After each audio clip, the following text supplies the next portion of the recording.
భారతదేశంలో కూడా చైనా దాదాపుగా 2000 నుంచి 4000 స్క్వేర్ కిలోమీటర్స్ 2014 తర్వాత భారత భూభాగాన్ని ఆక్రమించుకున్నది.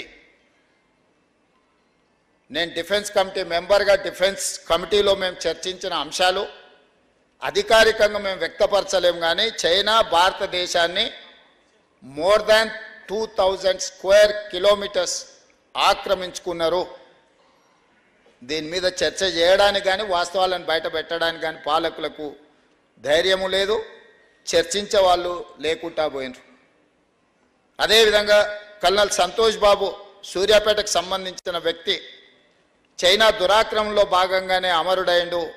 మన సూర్యాపేట మన తెలంగాణ బిడ్డ.